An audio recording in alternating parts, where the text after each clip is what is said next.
Hello friends, আসসালামু আলাইকুম। Adobe ইলাস্ট্রেটরের নতুন আরেকটি টিউটোরিয়ালে সবাইকে স্বাগত। তো আশা করি সবাই অনেক ভালো আছেন। তো আজকে আমরা আলোচনা করব র‍্যাপ টুলটা নিয়ে। র‍্যাপ টুলটা কিন্তু খুবই ইম্পর্টেন্ট একটা টুল। তো তার জন্য আমরা র‍্যাপ টুলটার জন্য যে কাজটা করব, সবার প্রথমে আমরা এখানে এই যে হোয়াইট টুলে চলে আসবো। এখানে এসে মাউসের লেফট বাটন চেপে ধরে রাখবো। এখানে আসার পর এখানে আমরা অনেকগুলো অপশন দেখতে পাবো। তারপর এখানে আমরা এই একটা লাইন আছে, এই জায়গায় আমরা ক্লিক করবো। তো এই বক্সটা আমাদের পেজে চলে আসবে। তো র‍্যাপ টুলের মাধ্যমে আমরা খুব ইজিলি যে কোনো লেখাকে যে কোনো শেপে ডিজাইন দিতে পারবো। ঠিক আছে, আমরা যে কোনো একটা শেপ ক্লিক করলাম, তারপর আমরা যে একটা লেখাকে খুব ইজিলি সেই শেপের স্টাইল দিতে পারবো। তারপর আমরা চাইলে যে কোনো লেখাকে, ঠিক আছে, যে কোনো লেখাকে অথবা যে কোনো শেপকে বাঁকা করতে পারবো। মূল কথা থেকে বিভিন্ন আর্ক স্টাইল, তারপর আপার আর্ক, ঠিক আছে, লোয়ার আর্ক, বিভিন্ন স্টাইলকে আমরা স্টাইল করতে পারবো। তো তাহলে চলুন আমরা আমাদের মূল টপিকে চলে যাই। এখন আমরা আলোচনা করব র‍্যাপ টুলটা নিয়ে। তো র‍্যাপ টুলটা নিয়ে আলোচনা করার জন্য আমরা যেমন একটা অবজেক্ট ক্রিয়েট করে নিই। যেমন একটা অবজেক্ট ক্রিয়েট করি। তো র‍্যাপ টুলটা কাজটা কি? র‍্যাপ টুলটার মাধ্যমে আমরা আমাদের অবজেক্টকে বিভিন্ন রকম স্টাইল দিতে পারবো, আঁকা বাঁকা বিভিন্ন রকম স্টাইল দিতে পারবো। যেমন মনে করি আমি কিছুর একটা লেখার একটা ব্যাকগ্রাউন্ড রিবন ক্রিয়েট করবো, ঠিক আছে, সেক্ষেত্রে কিন্তু আমরা র‍্যাপ টুলটা ইউজ করতে পারি। যেমন তার জন্য আমি প্রথমে একটা অবজেক্ট ক্রিয়েট করলাম, তারপর এখান থেকে আমি যে র‍্যাপ টুলটা নিলাম, নেওয়ার পরে এখন র‍্যাপ টুলটাকে আমরা চাইলে সাইজটা ছোট বড় করতে পারবো। তার জন্য প্রথমে এসে র‍্যাপ টুলের পেশে ডাবল ক্লিক করবো। ক্লিক করার পর আমাদের সামনে একটা ডায়ালগ বক্স চলে আসবে। এখানে যে উইথ এবং হাইট দেওয়া আছে, এখান থেকে আপনি সাইজটা কি বড় ছোট করে নিতে পারবেন। যেমন এখান থেকে আমি কি বড় করলাম, ওকে দিলাম। দেখেন আমার কিন্তু রিবনের সাইজটা কি র‍্যাপ টুলের সাইজটা কিন্তু আমার বড় হয়ে গেছে, ঠিক আছে। তারপরে এখন আমরা যদি আবার এখানে ডাবল ক্লিক করি, আবার যদি ছোট করছে এখানে ক্লিক করবো, তারপর এখান থেকে কি যে কোনো একটা সাইজ আমরা নিয়ে নিব। নেওয়ার পর তারপর ওকেতে ক্লিক করবো। ক্লিক করার পরে এখান থেকে আমরা যে কাজটা করব, এখানে যেমন আমি একটা রিবন ক্রিয়েট করতে, এখান থেকে আমি আপনি যদি অবজেক্টের এসে যদি মাউসের লেফট বাটন চেপে যদি টানেন, অবজেক্ট নরমালি আপনি পাতে এসে যদি আপনার পাতটাতে যদি এসে যদি আপনি মাউসের লেফট বাটন চেপে ধরে টানেন, দেখেন এদিকে আমার হচ্ছে আমি যদি ভিতর নিয়ে দিতে চাই, তাহলে কি আমার ভিতর দিয়ে স্টাইল দিতে, ঠিক আছে। তো এভাবে কিন্তু আমরা বিভিন্ন রকমের কি স্টাইল করতে হতো। যেমন আমরা এটা একটা স্টাইলের মতোই করি। তারপর কাজটা যে কোনো কাজটা যদি ডিজাইন যদি আমরা রূপান্তর করতে পারি, সেই কাজটা কিন্তু দেখতে কিন্তু সুন্দর লাগে, তাহলে কিন্তু পারফেক্টলি বুঝে যাবে। ঠিক আছে, এখান থেকে আমরা এই দুটির মতো করলাম স্টাইল। করার পরে কি করবো, এখন মনে করেন আমি এটা একটা কালার দিই।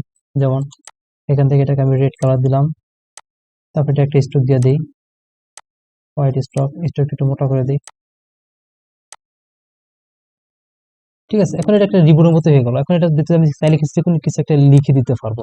যেমন মনকে লিখে দিলাম 30%, তারপর লিখলাম কি ডিসকাউন্ট, ডিসকাউন্ট।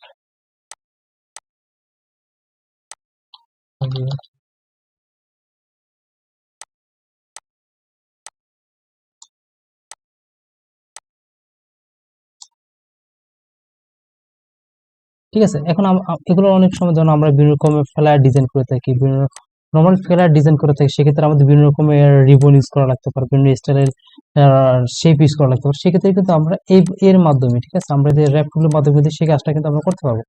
দেখেন আমাদের কি ছোটখাটো একটা রিবনের মতো স্টাইল হয়ে গেছে, ঠিক আছে। তো কি করবো আমরা, সেজন্য আমরা একটা অবজেক্ট ক্রিয়েট করবো। করার পর এখান থেকে আমরা একটা কালার দিয়ে নিই আবার সেম ভাবে। তারপর এখান থেকে আমাদের র‍্যাপ টুলে ক্লিক করবো, ঠিক আছে, যে র‍্যাপ টুলে ক্লিক করলাম। তারপর এখান থেকে আমরা এই যে আমাদের টানি, আমাদের কিন্তু ভিতর দিয়ে টানি, কিন্তু ভিতর দিকে আমাদের স্টাইলটা ভিতর দিকে চলে যাবে, ঠিক আছে। আর আমরা বাইরে দিয়ে টানি, তাহলে কিন্তু আমাদের একটু বার হয়ে আমাদের অপশন কি বার। এছাড়া আমরা যে আমাদের এই যে কার্সারটা যদি বড় করতে চাই, সেক্ষেত্রে আমরা অল্টার এবং শিফট চেপে, ঠিক আছে, এখন যে আমরা টানি মাউসের লেফট বাটন চেপে যদি আমাদের ড্র্যাগ করে, দেখেন বড় হইতেছে। আবার যদি ড্র্যাগ করলাম, দেখেন ছোট হইতেছে, ঠিক আছে। এবার বড় ছোট কি আমাদের করতে পারি আমরা, ওকে। তো এছাড়া আমরা যে কাজটা করবো, অথবা এখানে এসে আমাদের র‍্যাপ টুলে এসে ডাবল ক্লিক করবো। করার পর এখান থেকে আপনার যে সাইজটা আপনার প্রয়োজন সেই সাইজটা দিবেন। দেওয়ার পরে কি ওকেতে ক্লিক করে দেবেন, ঠিক আছে। অথবা দুইটা যদি সমান হতে হবে তা না, আপনি চাইলে একটা ছোট একটা বড় রাখতে পারেন সাইজ, দেখেন, ঠিক আছে। তখন সেই অনুযায়ী কিন্তু আমার কিন্তু স্টাইলটা হবে, দেখেন। যেমন আমি এই দিক দিয়ে দেখেন, ওকে, এটা কিন্তু একটা রিবনের মতন কি স্টাইল হয়ে গেছে। এগুলো কিন্তু আমরা বিভিন্ন রকমের লেখার স্টাইলের আকর্ষণীয় যেসব লেখা হলো, যেমন অফার, আকর্ষণীয় অফার, ঠিক আছে, আকর্ষণীয় ডিসকাউন্ট, সেক্ষেত্রে কিন্তু আমরা এগুলো ইউজ করতে পারি। এখানে আমাদের ওয়ার্কফ্লোতে কিন্তু আরো কিছু কাজ আছে, যেমন সেটা কি, তার জন্য আমরা কিছু কাজ, যেমন আমরা একটা অবজেক্ট ক্রিয়েট করি আবার সেম ভাবে। এখন এই ওয়ার্কফ্লোর কাজটা কিন্তু আমরা অনেকটা জায়গা থেকে আরো সুন্দরভাবে করতে পারি। সেটা লিগে আমরা প্রথমে একটা অবজেক্ট ক্রিয়েট করব। করার পর আমরা এখানে ইফেক্টে চলে আসবো। ইফেক্টে চলে আসবে, দেখেন র্যাপ টুল আসবো।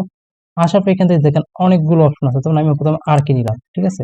তারপর আমাদের সামনে একটা ডায়ালগ বক্স চলে আসলো। এই যে এখান থেকে স্টাইল একটা অপশন আছে, এখান থেকে আমরা চাইলে আমাদের এই যে লেখা অবজেক্টের স্টাইলটা পরিবর্তন করতে পারবো। তার জন্য আমরা এখানে প্রিভিউতে ক্লিক করি, দেখেন, ঠিক আছে, আর্ক দেওয়া আছে। এখানে আসলাম, এখানে যেমন এই যে আর্ক লোয়ার, তারপর এখানে আছে যেমন আর্ক আপার, তারপর এখানে যেমন আমাদের আছে ফিশ আছে, দেখেন ফিশের স্টাইল। তারপর এখান থেকে যে বেন্ড আছে, তারপর আমাদের হরিজন্টালি ভার্টিক্যাল, আমরা চাইলে কি আমাদের সাইজ দেখেন মডিফাই করতে পারবো। দেখেন হরিজন্টালি ভার্টিক্যালি আমাদের কি বড় ছোট আছে। তারপর কি ওকেতে ক্লিক করবো, দেখেন আমাদের কি অবজেক্টটা কি একটা স্টাইল হয়ে গেল, কি ফিশের স্টাইল হয়ে গেল। তারপর আবার সেম ভাবে একটা অবজেক্ট ক্রিয়েট করি। আবার প্রথম অবজেক্ট ক্রিয়েট করব, ক্রিয়েট করার পর এখানে আমরা ইফেক্টে চলে আসবো, ঠিক আছে। ইফেক্টে আসার পরে এখান থেকে আমরা যে কাজটা করবো, এই যে এখান থেকে র্যাফে চলে আসবো। র্যাফে আসার পর এখান থেকে যে কোনো একটা ক্লিক করলাম, ক্লিক করার পর এখান থেকে আমরা চাইলে কি আমরা স্টাইলটা পরিবর্তন করতে পারবো, ঠিক আছে। তারপর এখান থেকে আপনি কত পার্সেন্ট দিতে চান একে লিখেও দিতে পারবো, অথবা এই পয়েন্টটা ধরে কি টেনে কি আমরা ছোট বড় করতে পারবো, ঠিক আছে। তারপর এখানে ক্লিক করি, তাহলে এটা আমরা ওইটা দিয়ে দিই। তারপর এখান থেকে আসি যেমন রাইস, দেখেন। তারপর এখানে আছে, এখানে বিভিন্ন রকম স্টাইল দেওয়া আছে, দেখেন হরিজন্টাল আছে, ভার্টিক্যাল আছে। নেওয়ার পর ওকেতে ক্লিক করবে। এগুলো কিন্তু, এছাড়া আমরা এখানে অবজেক্ট ইউজ করলাম। এছাড়া আমরা যদি আমরা লেখাকে যদি আমরা ইউজ করতে, যেমন আমরা একটা লেখা লিখি, আর এস একাডেমি, ঠিক আছে, একটা লেখা লিখলাম, লেখাটা একটু আমরা বড় করি।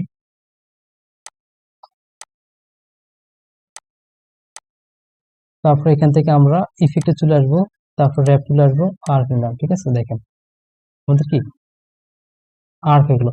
এখন আমরা যখন আমরা একটা, যেমন আমরা একটা লোগো ডিজাইন করবো, ঠিক আছে, সেক্ষেত্রে আমাদেরকে একটা সার্কেল করে আমাদের আর্কের মাধ্যমে কি একটা লেখা লিখতে হবে। সেক্ষেত্রে আমরা কি করতাম, আমরা একটা সার্কেল নিতাম, সেখান থেকে আমাদের, যেমন আমরা একটা দেখাই, ওকে দেই, এখান থেকে কি করতাম আমরা নর্মালি একটা ইলিপস টুল নিতাম, ঠিক আছে। ইলিপস টুল নেওয়ার পরে আমরা কি করতাম, এখান থেকে আমরা টাইপ টুলটা নিতাম, নেওয়ার পরে কি এই অপশনটা ক্লিক করতাম, ঠিক আছে। যেমন টাইপ টুলটা, তখন এখানে ক্লিক করতাম, তারপরে কি এখানে আমরা কি লিখে দিতাম, তাই না। দেখেন এই ছাড়া কিন্তু আমরা, এই অপশনটা ছাড়া কিন্তু আমরা এখান থেকে র্যাপ টুলের মাধ্যমে কিন্তু এই কাজটা খুব সুন্দরভাবে করতে হবে। তখন আমরা একটা হাফ সাইকেলের একটা কি আর ক্রিয়েট করা লাগবে, তখন কি করবো আমরা এখান থেকে ইফেক্টের মাধ্যমে কিন্তু আমরা কি র্যাপ টুল থেকে সেই কাজটা কি আমরা খুব ইজিলি করতে পারবো। ওকে,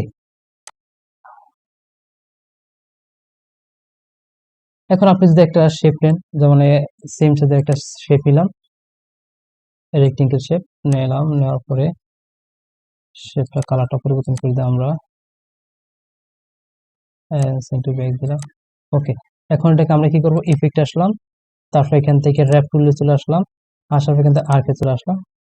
ওকে, আসার পর এখান থেকে আমরা একটু সাইজটা ওকে দিলাম। এখন এটাকে আমরা একটু সাইজটা ছোট করে দিই, ঠিক আছে। দেখেন আমাদেরকে একটা স্টাইল হয়ে গেল। ওকে, তো এইভাবে আমরা কিন্তু খুব ইজিলি যে কোনো লেখাকে অথবা যে কোনো শেপকে কি করতে পারবো, আমরা এই যে এরকম আর্কের ডিজাইন দিতে পারবো, ঠিক আছে। তারপর আবার আসি ইফেক্টে, তারপর র্যাপ টুলে চলে আসি। তারপর এখানে আমাদের লোয়ার আছে, আপার আছে, তারপরে যে আমাদের এখানে লোয়ার আছে। এখানে অনেকগুলো স্টাইল দেওয়া আছে, এখন যা যেটা ভালো লাগে আপনার সেই স্টাইলে কিন্তু আপনি ইউজ করতে পারেন, ঠিক আছে। যেমন আবার একটা শেপ নিই, একটু চলে আসি, তারপর আমরা এখানে র্যাপ টুলে চলে আসবো। আসার পর এখান থেকে এটা নিলাম, দেখেন যেমন একটা আছে শেল আপার, শেল লোয়ার, তারপরে আছে আমাদের ফিশ দেখলাম আমরা, এখান থেকে টুইস্ট আছে, ঠিক আছে। তো একটা একটা করে দেখবেন কোনটার কি কাজ। এছাড়া এই র্যাপ টুলের কাজটা কিন্তু আমরা আরেকটা অপশন থেকে করতে পারি, সেটা হলে কি আমাদের এখানে, তার জন্য আমরা যে কাজটা করবো, একটা অবজেক্ট ক্রিয়েট করি। যেমন আমরা একটা অবজেক্ট ক্রিয়েট করলাম, ঠিক আছে, এবং সেম ভাবে একটা লেখা নেই এটার ভিতরে, একসাথে যদি হয়ে যায়, কালারটা পরিবর্তন করে দিই আমরা, যেমন আর এস ফ্রেন্ডস একাডেমি,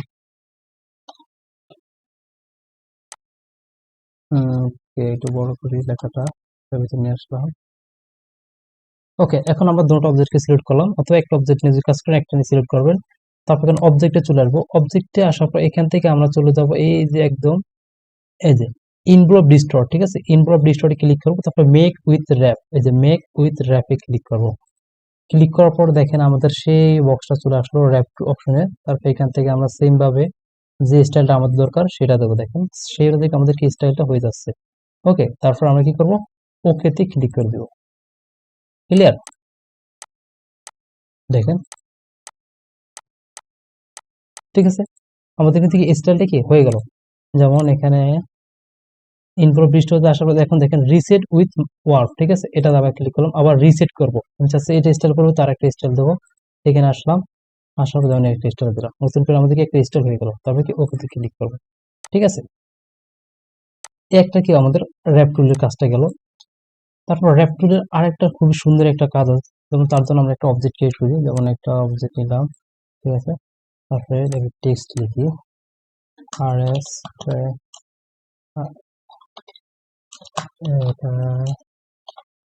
ঠিক আছে। এখন যে যে কাজটা করবো, আমরা দুইটা অবজেক্ট, ঠিক আছে, আমাদের লেখাটা এবং অবজেক্টকে সিলেক্ট করলাম, সিলেক্ট করার পরে অবজেক্টে চলে আসবো। অবজেক্টে আসার পরে এখানে যে ইনভলভ ডিস্টর্ট আসলাম, আসার পরে যে মেক উইথ টপ অবজেক্টে ক্লিক করলাম। আমাদেরকে একটা ওয়ার্নিং দেখাচ্ছে, তো তার জন্য যে কাজটা করবো, ওকে ক্লিক করি। এখানে হচ্ছে কি, যেমন আমি চাচ্ছি আমাদের এই লেখাটাকে আমাদের এই শেপটার ভিতরে কি আমরা অ্যাটাচ করবো। তো তার জন্য যে কাজটা করতে হবে, আমাদের প্রথমে লেখাটাকে সেন্ড টু ব্যাক দিতে হবে। লিখলাম, সিলেক্ট করলাম প্রথম লেখাটা, মাউসের রাইট বাটনে ক্লিক করব, তারপরে অ্যারেঞ্জ আসবো, সেন্ড টু ব্যাক দিলাম। এখন দুইটা সিলেক্ট করলাম, অবজেক্টে দিলাম, তারপরে ইনভলভ ডিস্টর্ট, তারপরে মেক উইথ টপ, দেখুন, ঠিক আছে, কি খুবই একটা খুব সুন্দর একটা কিন্তু স্টাইল হয়েছে। এখন এইভাবে কিন্তু আমরা চাইলে আমাদের যে কোনো একটা স্টাইলের ভিতরে আমাদের অবজেক্টকে, যে কোনো একটা লেখাকে আমরা অ্যাড করতে পারবো। যেমন আমরা একটা,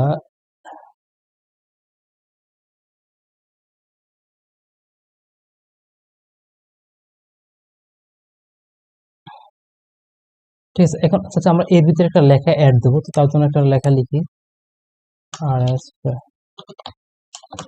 একাডেমি, ঠিক আছে। এখন তার যে কাজটা করতে হবে, সবার প্রথমে লেখাটাকে সেন্ড টু ব্যাক দিয়ে দিতে হবে। প্রথম লেখাটা ক্লিক করো, মাউসের right click, arrange, send to back দিলাম। দেওয়ার পর এখানে দুইটা লেখাটা এবং আমাদের অবজেক্টটা দুইটাকে সিলেক্ট করবো। করার পরে অবজেক্টে চলে আসবো, ঠিক আছে। অবজেক্টে আসার পরে যে ইনভলভ ডিস্টর্টে আসবো, তারপর মেক উইথ টপ অবজেক্টে ক্লিক করলাম। দেখেন আমাদের লেখা শেপটা যেভাবে যেভাবে ছিল, ঠিক আছে, অবজেক্টটা সেম ভাবে কিন্তু আমাদের লেখাটা কিন্তু হয়ে গেছে। ওকে, তো আমরা চাইলে এইভাবে কি যে কোনো লেখাকে কিন্তু খুব সুন্দর ভাবে স্টাইল করতে পারবো। যদি স্টাইলে কোনো লেখা লিখতে চাই, তাহলে কিন্তু আমরা এই যে র্যাপ টুলের মাধ্যমে খুব ইজিলি কিন্তু কাজটা করতে পারবো। তো এই ছিল আমাদের মোটামুটি র্যাপ টুলের কাজটা। তো যদি আমাদের ভিডিওটা ভালো লেগে থাকে, অবশ্যই চ্যানেলটি সাবস্ক্রাইব করতে ভুলবেন না। তো আজকের ক্লাসে এই পর্যন্তই। সবাই ভালো থাকবেন, সুস্থ থাকবেন, দেখা হবে নেক্সট ক্লাসে। আল্লাহ হাফেজ।